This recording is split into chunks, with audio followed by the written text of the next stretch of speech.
De police judiciaire assermentés, voyez avec eux qu'on prenne les mesures pour qu'il n'y ait pas de bataille, qu'il n'y ait pas de rixe, qu'il n'y ait pas d'affrontement après cette séance à 800 mètres de l'Assemblée nationale. Allez-y, Monsieur le Président.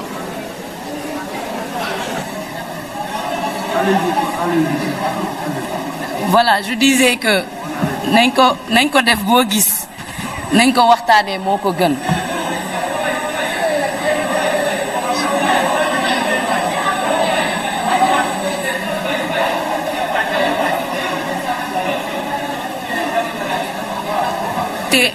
te réew mi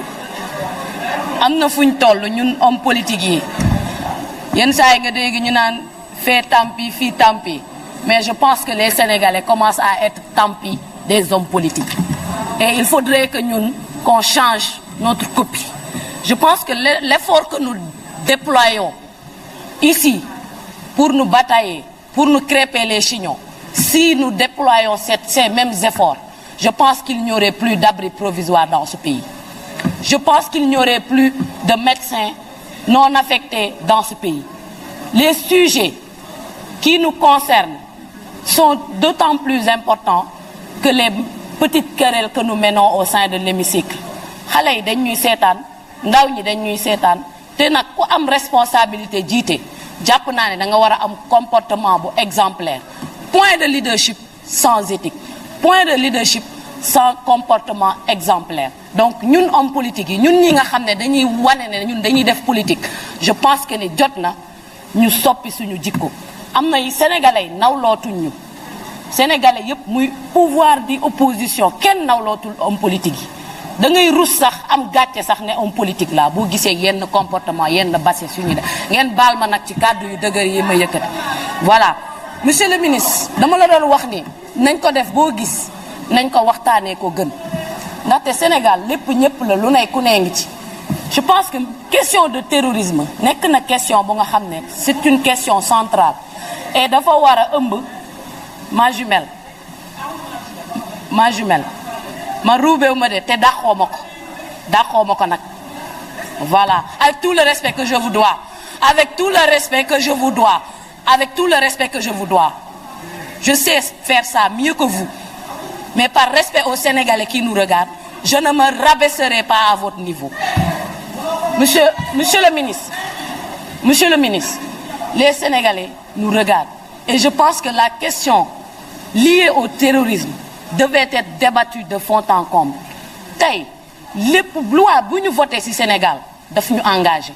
ñun ñëpp dañuy sëkk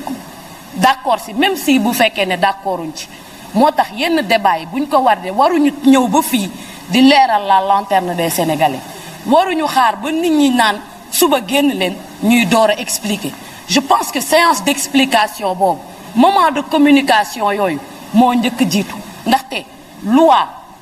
pour askan bi lañ koy def bu ñu demee nag ba mënatuñu expliquer askan bi loi yi lan la wund je pense que nañ ko bàyyi te je pense que ne question terrorisme am na solo boo xamante ne ñu ngi koy lié ak extrémisme violent ñu ngi koy lié ak obscurantisme ñu ngi koy lié ak question de pauvreté ñu ngi koy lié avec la porosité de nos frontières ñu ngi koy lié avec le chômage endémique des jeunes. Je pense que les débats yooyu noonu dañ ko war a soulever parce que gis nañ fi ay réew yoo nga xamante ne jege nañ nit ñi dañuy dem di soutenir djihadistes yi au détriment de leurs propres soldats te lan moo ko waral dañu jàpp ne ñooñu nekk ay soldats souvent dañ leen di noot ñooñu nekk ay soldats souvent dañuy def corruption mooy waral yenn saa yi ñuy dem sax di leen jàppale au détriment des forces de défense et de sécurité ma jàpp ne genre loi yi buñ ko waree di def kenn neewul waruñu toog nañu légiférer sur les questions de terrorisme mais budget programme mu ngi fi UEMOA ba mu ko décidé kañ lañ toog door ko mettre en œuvre ak yeneen am na ay résolution Nations Unies yoo xam ne moo ngi fii kenn laalu ko. Je pense que ne question bu essentielle bu mel ni bii nga xam ne nit ñi dañu njorti ne dafay laal suñu ay liberté ginnaaw bi état amee responsabilité protéger tous les citoyens noonu la amee responsabilité wax ak bépp citoyen mais waruñu xaar ba dënn yi jug xol yi jug qu'on en vienne aux mains pour pouvoir expliciter le contenu de nos lois. Parce que les lois, une fois votées, nous engagent tous. waxuma ko nag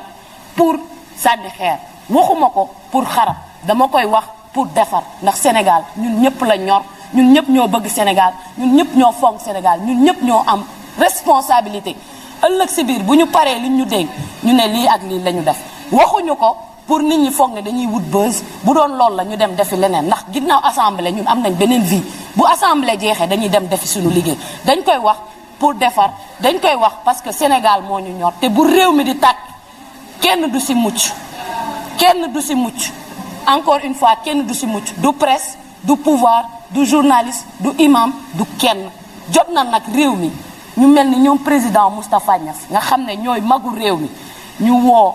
pouvoir comme opposition ñu tirer les leçons des événements de mars nekk toujours en venir aux mains on va vers l'exploitation du pétrole et du gaz gis nañ fi ay dëkk yu tàkk ñaanaluñ ko sunu réew waaye gis nga lii raam si nag bi la jëm te bés bu fi yeggee bés bu fi yeggsee ñun ay xale lañ xëy na ñi mag dañuy dem bàyyi ñu fi bugguñu réew muñ ñu bàyyil muy tàkk bugguñu réew mu ñuy assimiler à un génocide bugguñu réew mu ñuy bu ñu xam ne dañ koy assimiler à de la violence nous voulons un pays calme nous voulons un pays serein nous voulons un pays juste nous voulons un pays où tous les citoyens s'épanouissent et vivent dans le vivre ensemble. Je vous remercie, Monsieur le Président. Mes chers collègues, la parole est à notre collègue Moussa.